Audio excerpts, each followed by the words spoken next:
సిద్దిపేట మున్సిపాలిటీలోని 37వ వార్డులో కౌన్సిలర్ సాకి బాలలక్ష్మి ఆనంద్ ఆధ్వర్యంలో మంత్రి వివేక్ వెంకటస్వామి జన్మదిన వేడుకలు నిర్వహించారు.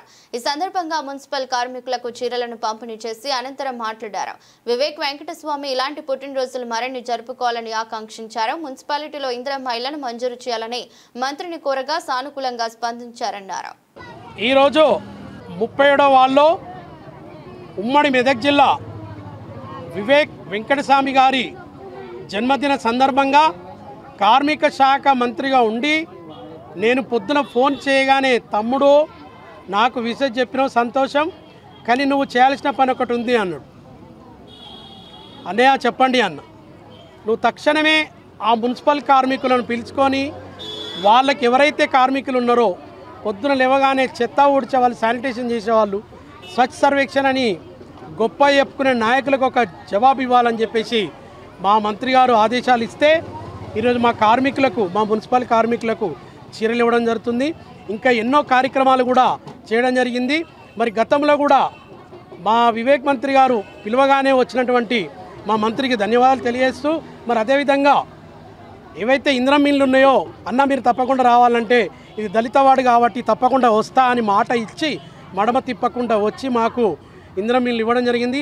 అదేవిధంగా సెకండ్ విడత కూడా ఎన్ని కావాలనో అడగండి తమ్ముడు, తప్పకుండా దళితులందరికీ కూడా ఇందిరమ్మ ఇళ్ళు కట్టుకోవడానికి అవకాశం కల్పిస్తామని చెప్పినటువంటి మా మంత్రికి ధన్యవాదాలు తెలియజేస్తూ, మరి ఈరోజు మా మంత్రివర్యులు వివేక్ వెంకటస్వామి గారి ఇంకా ఎన్నో జన్మదిన సందర్భాలు చేసుకోవాలని చెప్పి కోరుతూ, మరి ఈ కార్యక్రమానికి ఇచ్చేసినటువంటి మా చెప్పదండి చంద్రశేఖర్ అన్న గారు, మరి అదేవిధంగా మా పట్టణాధ్యక్షులు అత్తు ఇమాం గారు, మరి మా యూత్ కాంగ్రెస్ గయాస్ గారు, మరి అదేవిధంగా ఇక్కడ ఉన్నటువంటి మా మార్క సతీష్, ఆయనే సతీష్ అన్న గురించి చెప్పాలంటే సమయం సరిపోదు, ఎన్నో సేవా కార్మికులు తను కూడా చేస్తూ ఉంటాడు.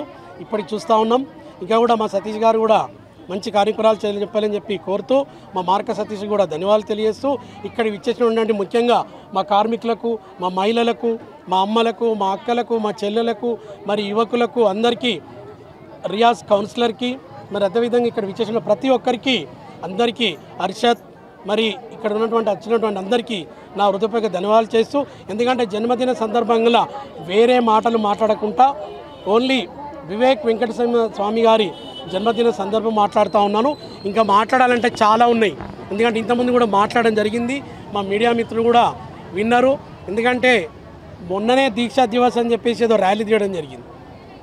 మరి ఆ రోజు కొత్త బస్టాండ్ దగ్గర పాత బస్టాండ్ కొత్త బస్టాండ్ చేస్తా అని చెప్పి, మరి దీక్షా దివాస్ని అధికారం ఉన్నప్పుడు దీక్షా దివాస్ కనపడదా? మరో దీక్షా దివాస్ తీసేసినావు. మరి అధికారం పోగానే మళ్ళీ జై తెలంగాణ అనే వినాదం పెట్టుకుంటావు. ఆల్రెడీ మా సోనియమ్మ తెలంగాణ ఇచ్చేసింది, నువ్వే భారత రాష్ట్ర సమితి అని పార్టీ పెట్టుకున్నావు. ఇంకా మళ్ళీ జై తెలంగాణ అంటూ ఎంతమందిని రెచ్చగొట్టి ఆ రోజు 12 మందికి ఉద్యమకారులకు ప్రాణాలు అర్పించిన వారు రెచ్చగొట్టే మాటలకే ఆ రోజు మా సోనియమ్మ తెలంగాణ ఇచ్చింది. అలా ఉసురు నీకు తగులుతుందని చెప్పేసి ఇక్కడ ప్రార్థిస్తున్న హరీష్ రావు గారికి, కేసీఆర్ గారికి. మరి ఆ రోజు కనపడలేదని దీక్షా దివాస్. మరి ఈరోజు బైక్ ర్యాలీ, ఆ ర్యాలీ, ఈ ర్యాలీ అనుకుంటా దీక్షా దివాస్ తీసేసి మళ్ళీ పెట్టుకున్నావు కొత్తగా. అంటే అధికారంలో ఉన్నప్పుడేమో నీకు దీక్షా దివాస్ కనపడదు. అక్కడ కరీంనగర్ రోడ్లో రంగీలా డాబా దగ్గర జై తెలంగాణ తల్లి విగ్రహం కనపడితే నీకు కనపడదు. డబుల్ బెడ్రూమ్లు కావాలంటే కనపడదు. దళిత బంధు కావాలంటే కనపడదు. బీసీ బంధు కావాలంటే కనపడదు. మైనార్టీ బంధు కావాలంటే కనపడదు. మేము అన్నీ చేస్తున్నామని చెప్తా ఉన్నారు. ఈరోజు ఏది బాకీ కాడని పెట్టుకు తిరుగుతున్నావు. ఒక్కసారి ఆలోచించుకో. ఇక్కడ ప్రాతినిధ్యం వహిస్తున్న హరీష్ రావు గారికి గమనించుకో. ప్రజలందరూ కూడా గమనిస్తూ ఉన్నారు. నువ్వు చేసిన అరాచకాలు, నువ్వు చేసినటువంటి కార్యక్రమాలు, ఒక్క మంచి కార్యక్రమం చేసినటువంటి ఏముందయ్యా నువ్వు చేసింది?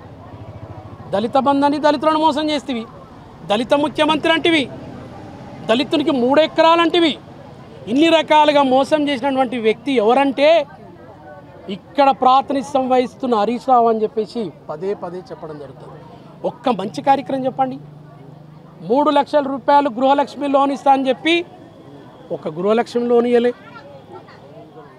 రేషన్ కార్డు, ఒక్క రేషన్ కార్డు ఇవ్వని ప్రభుత్వం ఎవరిదంటే కేసీఆర్ ప్రభుత్వం, హరీష్ రావు ప్రభుత్వం.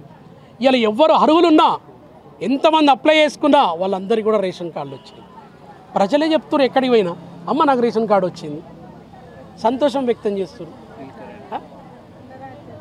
ఇవన్నీ చేసుకుంటూ ఇంకా చెప్పాలంటే చాలా ఉన్నాయి. ఇది సందర్భం కాదు, ఇది ఒక జన్మదిన సందర్భం, ఒక సంతోషమైన విషయం కాబట్టి మా వివేక్ వెంకటస్వామి గారికి ఇంకెన్నో జన్మదిన సేవకులు చేసుకోవాలని చెప్పేసి కోరుతూ, జై కాంగ్రెస్, జై వివేక్ వెంకటస్వామి గారు, అదేవిధంగా మా జై రేవంత్ అన్న.